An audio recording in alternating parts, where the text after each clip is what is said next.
get used to this corona quarantine. What should I make a video of? Somebody please make the villainous team an EU allegory? Because the censorship laws are about to surpass China. I suppose I could do that.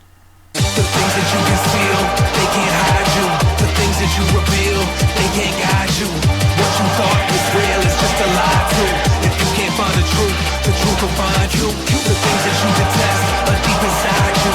The things that you possess, they only ride you. The words that you confess are just a lie too.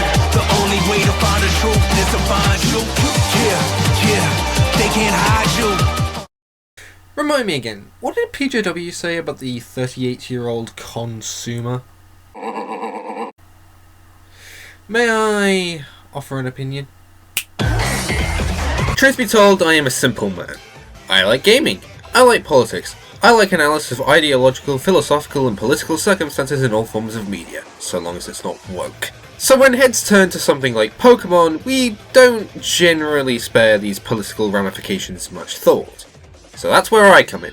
For those that saw the last time I covered this series on my channel, you may recall my wish for such political representation in the form of a villainous team formed after the mentality of an EU allegory. You know, like the fact that Gala was based on Britain and Boris Johnson is finally getting Brexit done? Turns out I wasn't looking hard enough. Rabbit holes? Whoopee that. All things considered, I can't quite tell you what incentivized the creation of a video such as this.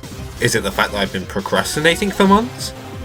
Is it the fact that this lockdown gives me sod all to do, or is it the fact that this has been an idea swirling around in my head in one form or another as it all barges its way to the front of the line? Maybe all of the above? The world's hardest questions come from a lot of the least suspecting places, and with that, the most thought-provoking themes come from the most innocuous forms of media, and all of the nuances in it. The supposedly cute and cuddly world of Pokémon, Gamefreak's highest grossing media franchise of all time, is no different. For every Pikachu or the starter you just picked, there's a legendary based off foreign mythology, which should imply enough willingness as any to go above and beyond that Peggy 3 you're now flaunting. Oh, it's because Gumshoes looks like a drum. Oh, if life were only that simple. So there begs the question, is Gamefreak red-pilled? Action starts, or with a certain natural Harmonia Gropius, also known to most of us as Gen 5's N. You were Greta Thunberg before Greta Thunberg was Greta Thunberg. Yep, you heard me right, ladies and gentlemen. This would-be king of Team Plasma is a pre-made ideological allegory for the supposed 17-year-old darling of environmentalism. Oh boy. Now, before I go completely conkers with this comparison, I need to say a few things in regards to this eco topic and burst down some caveats pertaining to the likely inevitable response to this video. Firstly, I don't like her. You suck! Now hold on, let me explain. A lot of this comparison is predicated on the basis that Greta is a heavily misguided and vulnerable young girl with a supposedly noble end goal, if that much of it was actually true, only to end up exploited by the same groups of people that put her up on that pedestal. In a similar sort of way, my view of N from the 5th generation of Pokemon, primarily Black and White 1, banks on his profile as the new ruler of Unova, brought to the front of his character as a carer of injured and mistreated wild Pokemon in the series, and groomed by Ghetsis, his foster father, up through his adolescence, all the way to his status as the ultimate leader and absolute messiah figure of Team Plasma, a group that has its own IRL parallels we'll address later in this video. In fact, I'll throw in an anecdote and say that I find N in the original Black and White games to be rather hateable for playing along with the most infamous and unhinged villain in the entire Pokemon series up to this point, as I also reaffirm what I said in my intro bias video a while back, that being that I see the games and anime portrayals of characters in any medium as separate interpretations of the same character, which is the main reason I'm pointing this gun at BW1 almost exclusively, with certain anecdotes from BW2 if needed. That brings me to my second point, and that is that, and I know I'm going to get shit for this stance, I am not in any way attacking a child. I am simply pointing out the flaws in her reasoning and how this is almost identical to how N, a product of the sympathetic villain trope, is made out to be. I say all of this as someone on a very similar place on the autistic spectrum as she is, minus the OCD and selective mutism, otherwise I wouldn't be the one speaking in this video. So to attack her would be to attack myself. Although, for what it's worth, if you're going to get told by an otherwise sympathetic Italian father that you should stay in school, and Sky News Aussie pointing out the fact that you're starting to piss off the EU bureaucratic superstate that would otherwise benefit from you, well, you may be doing something wrong. Besides, despite my stance on family issues, I can't really say her situation is any kind of Stockholm syndrome. She's already Swedish. Get that motherfucker! I'm just gonna leave this here. Anyway, with all that said, and to entirely contradict what I said about what I'm starting with, I'm not actually going to start with the comparison between Anne and Greta. Sure, I may have already given you the TLDR, but what is a video like this without some detail? Which is precisely the reason why I'm going to start with the people that surround Anne and what their parallels amongst the globalist elite are. At this juncture, we start with Ghetsis, and his stand-in is fairly obvious to fathom out: Pope Francis. Oh, the pompous JRPG priest is evil, you might think. Where have I heard that trope before? Yeah, I'm not gonna lie, this is kind of the main predication I'm basing this comparison on, and amongst said environmental elites, there isn't really any kind of predominant religious figure. Except for one, which is, again, Pope Francis. The other main reason that I think that Ghetsis can be seen as an allegory for Pope Francis, take a shot for every time I'm saying his name, is that his speeches from the very start of the game about liberation and what are basically religious lectures about how cruel trainers are for playing out the very point of the game can be seen as very similar to the Pope's propagated diatribes about how having any form of border controls is racist or xenophobic or something, and how, to heavily paraphrase his trip to Japan, that the hands must be extended and the hearts must be open to immigrants in their time of need. Holy shit, I make him sound like Xehanort. Okay, moving on. Keep this in mind. Does anyone see it as any kind of coincidence that this ideological fundamentalist is being portrayed as the villain, and rightly so, for their writers are based solely in Japan?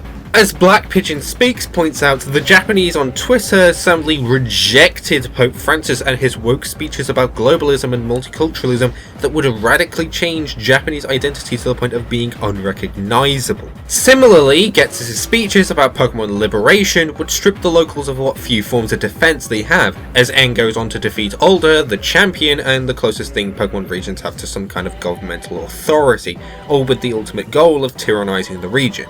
Also gets his plans to take over the world, and yada yada, you've heard this shit before. Now, I'm not saying that I expect this unsuspecting OAP to go full unhinged death by ice dragon, which is why I'm keeping this section light, but I suppose that speaks volumes. Something even the least attentive player will have noticed about their motives is the hypocrisy in the fact that they want Pokemon to be free again, only to use other Pokemon to relinquish the freedoms of others by force, which brings us to Team Plasma as a whole. There are 3, possibly 4, significant allegories I see in the makeup of Team Plasma, the first of which are gun control lobbies and those too stupid to realise that relinquishing weapons is relinquishing freedoms and leads to authoritarianism. Notice anything yet? How Univer is based on the USA, the only country with the Second Amendment, the right to bear arms, enshrined in its constitution? Pokemon are the closest thing this series has to weapons after all, and when it's stripped from the locals, well, what's your alternative? And do you end up with something like Gun Ban London? Trust me, we'll get to Kalos soon enough. But that's not all. The way the first version of Team Plasma, the black and white 1 version, Lord N as their saviour could also show similarities in the modern day Extinction Rebellion, or as I like to call them, the IRL Ring of Gaia. Yeah, I'm not going to make it any kind of secret, I think her support is integrated into a cult. Join us. However, that's not the only reason for this comparison. In the Rebel Media Exposé Greta Inc. that blasts the door off a lot of the shady shit behind her, Keean Bexte preferences a section of the video interviewing Annika Rothstein. Sorry for butchered pronunciation. Here we learn of a mass email sent out that ended up in the possession of Greta from the founder of Extinction Rebellion, and through what I can assume were convenient relationships and the fact that the Thunberg family were paying XR for their services, Greta was told of a daughter of this founder who went on a similar kind of rally you likely know her for. Who was this daughter inspired by? The Parkland Kids March for Our Lives. What was that? Oh, I don't know, just a bunch of gun control lobbies that ended up pissing off law-abiding gun owners and gained Trump another seat in the Senate. See the agenda yet? A little bit scary, because we know for a fact that the person who inspired, or rather told Greta to start this school strike, is the founder of Extinction Rebellion here in Sweden. This is a guy that has very, very clear political policies, so he has a strategy. We know that he planned this strategy when he sent out a mass email saying that, oh, we need a youthful face to sort of boost the idea, these methods that we're working on, because no one listens to a guy in a suit, so we need a cute young face to promote this political environmentalist agenda. He then reaches out to Greta and tells her that, oh, I had my daughter do this school strike a year ago and that worked really well. Why don't you do this? And she does. And he said, if I remember correctly, he said his daughter was inspired, or it was his daughter who was inspired by Parkland students. And Greta has said that she was also inspired by Parkland students. So you can see the line sort of drawing between these two. When getting background music for this video, I noticed a lot of comments comparing Neo Team Plasma to ISIS, and while the black cladding cult-like format would be enough for anybody not paying closer inspection, I don't think that this is the case, as they're not quite religious enough for that designation. Nor to them are the legends of the region revered by any description, outside of being the property of their king. Besides, I don't recall Osama bin Laden turning around to his mate Allah and saying, yeah, you're just another pawn in my scheme, hop to it, scrub. So no, I don't actually think that their allegory is ISIS, but for what it's worth, I do think there's a link that can be made between them and, well, a certain other group. Keep this in mind. Have you ever noticed that the same Marxist blue Twitter checkmarks play defense for Shamima Begin and Ilhan Omar, as well as the doomsday predictions of World War III brought about the death of Soleimani in Iran, all the while parroting the same mainstream media that screeches far-right, Russia collusion and Nazi in the same breath as anyone they disagree with, all the while wanting for trophies the heads of Nigel Farage and Jair Bolsonaro for disavowing socialism? Who else do these journos sympathise with? Antifa, of course. A group of black-clad, communist-aligned thugs that the Thunbergs have publicly supported and whose actions, need I remind you, consist of, but are not limited to, pepper spraying women, beating injured war veterans to bleeding point, assaulting journalists, screaming Nazi at old age pensioners and really anyone they disagree with, shutting down free speech events by force, turning Portland into the most violent state in all of America, having a general contempt for the working and middle class, and... That's rough, buddy. Well, with all that said and done, we've basically come full circle. It's time we compare Greta and En. As touched upon earlier, En was due to be king of Team Plasma before Ghetsis threw him under the bus for the sake of world domination. Of course! For the longest time throughout Black and White 1, En was looking to be the top dog in the reign of Team Plasma. He earns possession of the legendary dragons, absolutely decimates Alder practically off-screen, a minor detail that can be interpreted in a few different ways, and is in prime position to be crowned. Why do I bring up any of this? Well, I think we're well aware of the massive profile Greta has at the moment, up until the day the left can and will throw her under the same bus for political power, as Tim Pool explains. I also believe you shouldn't be putting children in front of you in engaging in this political battle or walking behind a child because they don't have the experience to lead the charge. Think about it this way. I understand it's a political battle and people aren't going to get hurt necessarily. But could you imagine like an actual conflict where like one army is like, put the child in front of the battalion to lead us to victory? It's like, well, hold on. That child doesn't know how to lead you. They can say things that are charismatic. They can say things that aren't charismatic but still inspire you because it's coming from someone so young. But I'm not going to follow a child into battle. I'm sorry. Because they're going to do things that are easily poked apart and they're going to get insulted. Remember what I said about those same Parkland kids that stuck atop warm bodies used as a composite figure to push an agenda of gun control? It's that, and the same agenda is propped up by the same leftist mainstream media that gives 24/7 clout to mass shooters, coronavirus notwithstanding. It's these hypocrisies that stack on top of the aforementioned liberation talking points, on top of Greta's platitudes of travel by boat to save the planet, only for our operators to need to travel by fossil fuel powered plane to get to her, and the exposed Tesla she shares full of plastic bottles and non-recyclable junk. There are also a bunch of behaviours that emanate from both characters that are of note. By the end of Chargestone Cave in Black and White 1 and the subsequent fight that comes with it, En just generally comes across as someone with an absolute whopper of a god complex, which is not unlike Greta being named the Swedish successor to Jesus Christ himself, believing that only he is right in his beliefs as he bangs on about how being morally grey is as reprehensible as anybody not willing to pick a side and stick to it. You know what that sounds like to me? Someone very spoiled and entitled, and someone with issues that would never require the clout of the world to fix just because their father couldn't keep it between himself and his daughter. Oh gee, did I just say that out loud? Fucking hell, you needy pons. Haven't you made any friends of your own at twat school? En's room? More proof of a well-to-do kid under guidance of an abusive father that wanted more power. Greta? Raised her entire childhood in a well-to-do area, all the while spouting "how dare you" with 30 state-funded cameras aimed straight at her face. If we are to believe what we are told, then she has done this all herself. She chose that she learned about climate change in 2011 and decided, well, I'm just not going to go to school. And her parents just allowed her to not go to school. Her teachers just allowed her to not go to school. And then on this stage, which she didn't get to by herself, did she? She says, oh, I should be in school. Her father said, she is supposed to be in school. We cannot support her action, but we respect that she wants to make a stand. She can either sit at home and be really unhappy or protest and be happy. Well, she has Asperger's syndrome, and a few other disabilities. So is it wise that you just let her make these decisions for herself? Perhaps she actually should be in school. With all this talk of ideological, circumstantial and behavioural similarities, however, it's worth noting that N came to his senses by the end of Black and White 1 as a result of defeat by the player, and Ghetsis exposing himself to the unhinged monster, as you've long since convinced him of his folly and refuted him. And when it came time, he saved the player's life from impalement by Kyurem in Black and White 2. Greta, on the other hand, she's any combination of too scared, too naive, or simply too dead set in her ways, or manipulated to care. In any other circumstance, I would be willing to concede that this is possibly the biggest difference between the two. That is, if I am willing to consciously omit the fact that Pokemon's villains have a sympathetic bias to them 9 times out of 10. Archie and Maxie, an example of the series' brand of eco-terrorists from the 3rd generation and the subsequent Auraz remake, don't realise the mistake they made until after awakening Kyogre and Groudon, and so end up with the usual platitudes of atonement after sending the player to go after the Primals and stop them. Small tangent for a second, but Archie's portrayal in Pokemon Generations Episode 8 is interesting as it speaks to the hypocrisy of this kind of activism.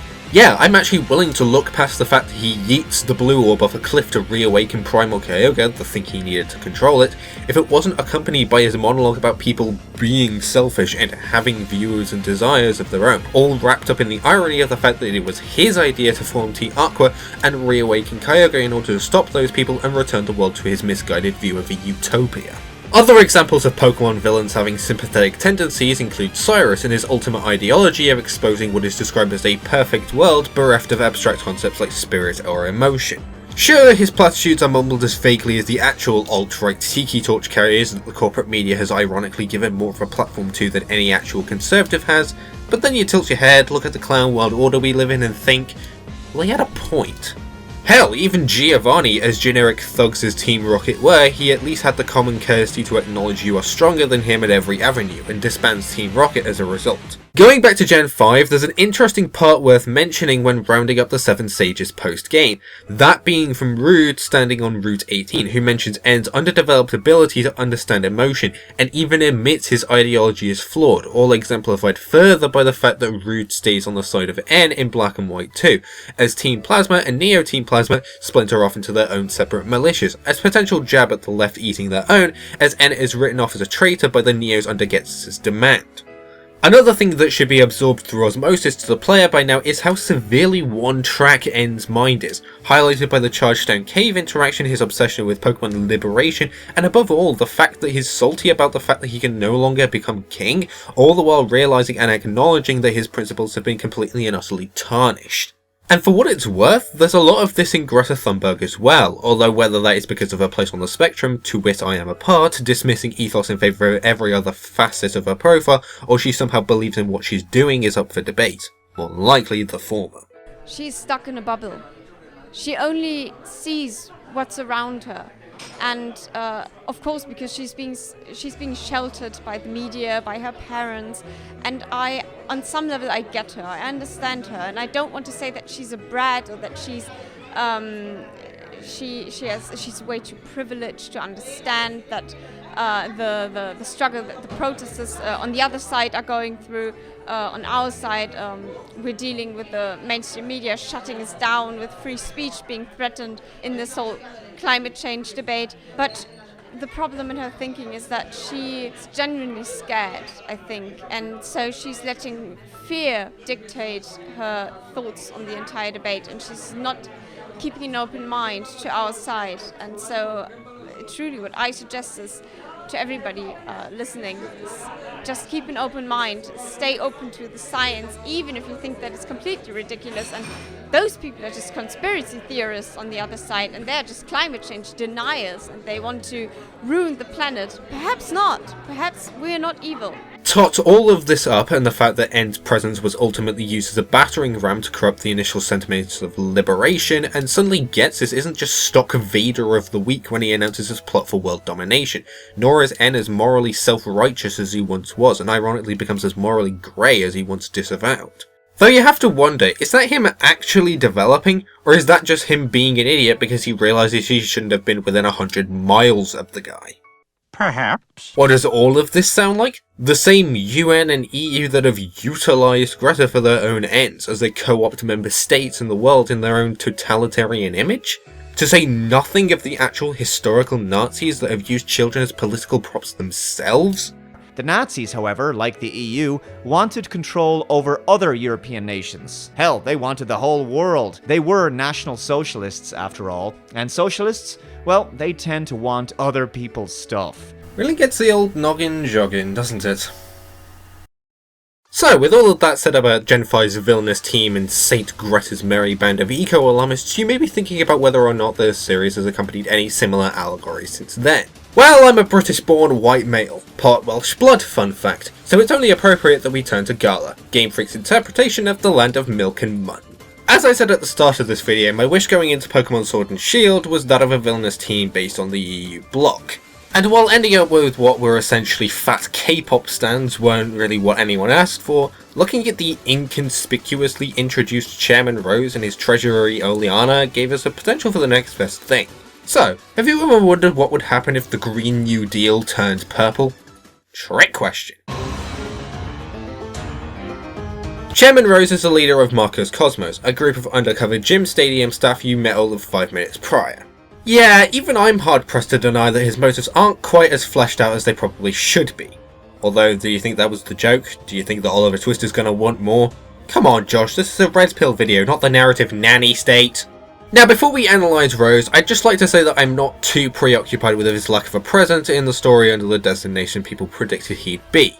Yes, I realise that his motives are forced and ultimately make no sense, all with a side of asinine stew, but I did notice something more bureaucratic in his character as I was playing, and it's that asininity that Raihan, the final gym of the game, acknowledges that indicates to me that this was a deliberate writing choice, and is the pretense I'm going into this analysis with. So to start, how about we talk about those design cues? For what it's worth, I do not believe Chairman Rose to stand in for any one significant allegory, but rather business executives or bosses of Middle Eastern or otherwise immigrant descent. Let's see, Coloured has a jihadi cut and dress code like Sadiq Khan, holds an admitted monopoly on basically all of the essential industries in Gala, possession of a berserker and an ace in the form of a literal Indian elephant, i.e. Gigantamax Copperaja, exemplified by the fact that its dex entries actually state that its species are from a different region? Yeah, I don't think they were being subtle about this. I mean, for God's sake, his name is Chairman Rose. You know, the same symbol as the Labour Party and every socialist soy boy between that, Owen Jones, and sunny dictatorial Venezuela. In swimming trunks. Funny, you picked Scorbunny as your starter and by that point Cinderace has him feeling the burn.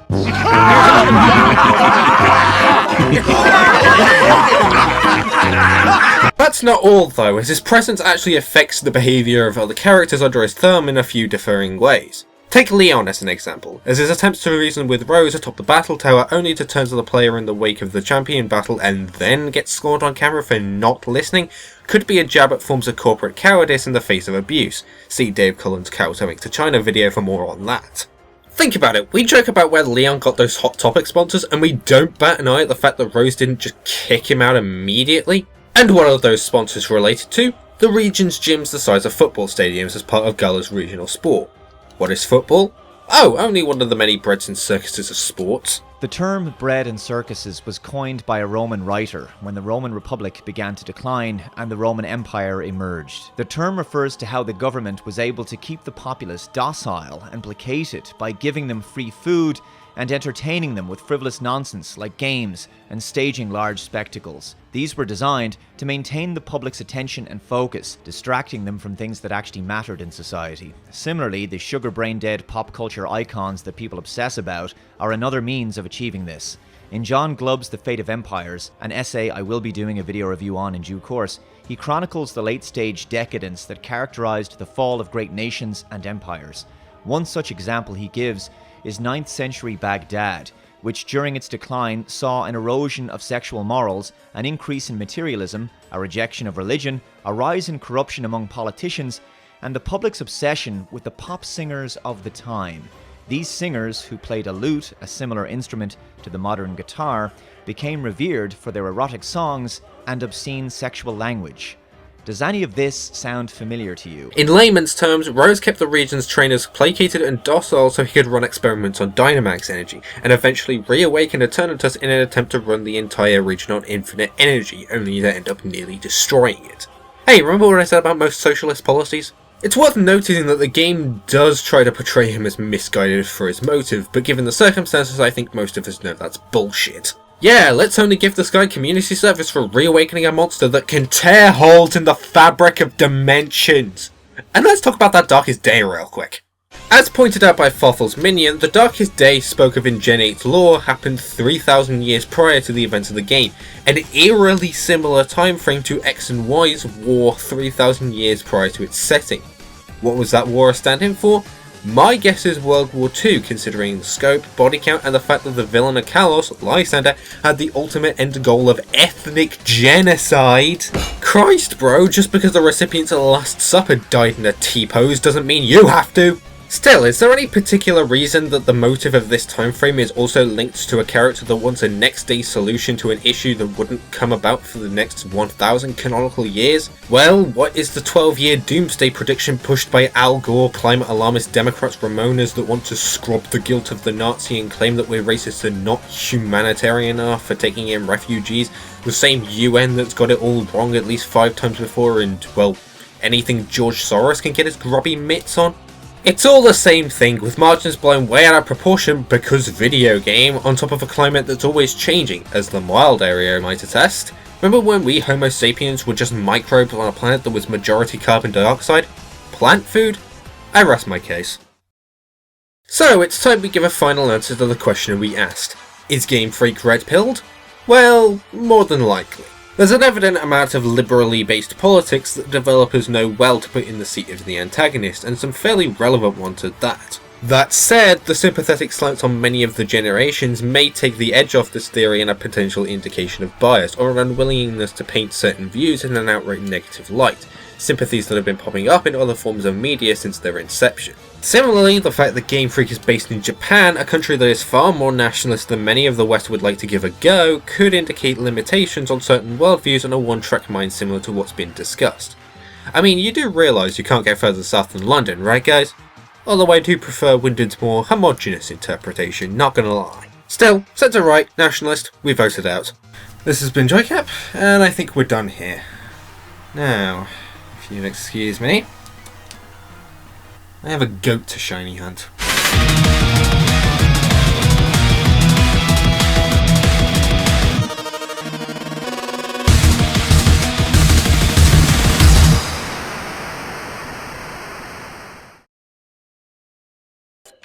What is going on in here? You may kiss the bride!